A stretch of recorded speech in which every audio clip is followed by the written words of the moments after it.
तीन पड़ोसी मुस्लिम देशों से आए अल्पसंख्यकों को नागरिकता में सहूलियत देने वाला कानून लोकसभा चुनाव से पहले ही लागू हो सकता है। सूत्रों के मुताबिक नागरिकता संशोधन अधिनियम यानी CAA के लिए नियमों का नोटिफिकेशन लोकसभा चुनावों के ऐलान से काफी पहले ही जारी कर दिए जाएंगे। जाहिर है कि CAA लागू हुआ तो लोकसभा चुनाव का भी बड़ा मुद्दा बनेगा। बीजेपी से अपने पक्ष में भुनाने का भरपूर प्रयास करेगी, जबकि विपक्षी दल इसे मुस्लिम विरोधी कदम बताकर अल्पसंख्यक वोटों का ध्रुवीकरण करने की जुगत लगाएगी। बता दें कि CAA कानून पारित होने के बाद देश भर में व्यापक प्रदर्शन हुए। मुसलमानों, सिविल सोसाइटी के तबके और कुछ संगठनों ने CAA का ये कहकर विरोध किया कि इसमें मुसलमानों को बाहर रखा गया है। लंबे समय तक चले विरोध प्रदर्शन के मद्देनजर कानून लागू करने के लिए सरकार ने नियम ही नहीं बनाए और इसके लिए बार बार समय बढ़ाने का अनुरोध करती रही। वहीं अब नियम तैयार है और ऑनलाइन पोर्टल भी तैयार हो चुका है। सूत्रों ने कहा है कि पूरी प्रक्रिया ऑनलाइन होगी और आवेदक अपने मोबाइल फोन से भी आवेदन कर सकते हैं। सूत्रों के मुताबिक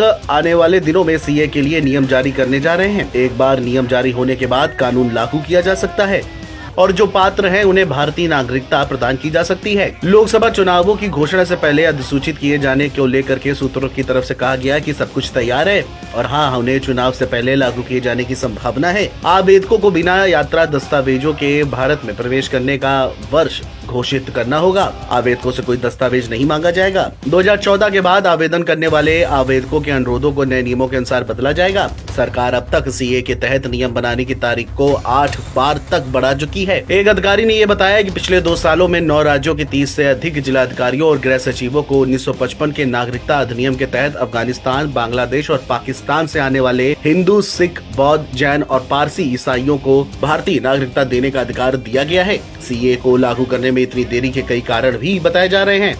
इनमें से एक प्रमुख कारण है असम और त्रिपुरा सहित कई राज्यों में CAA का जमकर विरोध होना। केंद्रीय गृह मंत्री अमित शाह ने पिछले हफ्ते पश्चिम बंगाल में पार्टी की एक सभा को संबोधित करते हुए कहा था कि भाजपा CAA के लिए प्रतिबद्ध है। उन्होंने कहा कि दीदी अक्सर CAA के बारे में हमारे शरणार्थी भाइयों को गुमराह करती हैं। मैं स्पष्ट कर दूं कि CAA देश का कानून है और इसे कोई नहीं रोक सकता।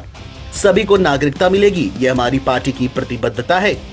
बताते चले कि CAA को दिसंबर 2019 में ही संसद ने मंजूरी दे दी थी। इसे लोकसभा ने 9 दिसंबर 2019 को और राज्यसभा ने 2 दिन बाद पारित किया था, जबकि इस पर 12 दिसंबर को राष्ट्रपति का दस्तखत हो गया था। CAA पाकिस्तान, अफगानिस्तान और बांग्लादेश में धार्मिक उत्पीड़न के कारण भारत आने वाले हिंदू, सिख, बौद्ध, जैन, पारसी और ईसाइयों को तेजी से भारतीय नागरिकता देने का एक प्रावधान करता है। बहरहाल देखना ये होगा कि लोकसभा चुनाव से पहले यदि CAA लागू होता है तो इसका देशव्यापी असर क्या होगा।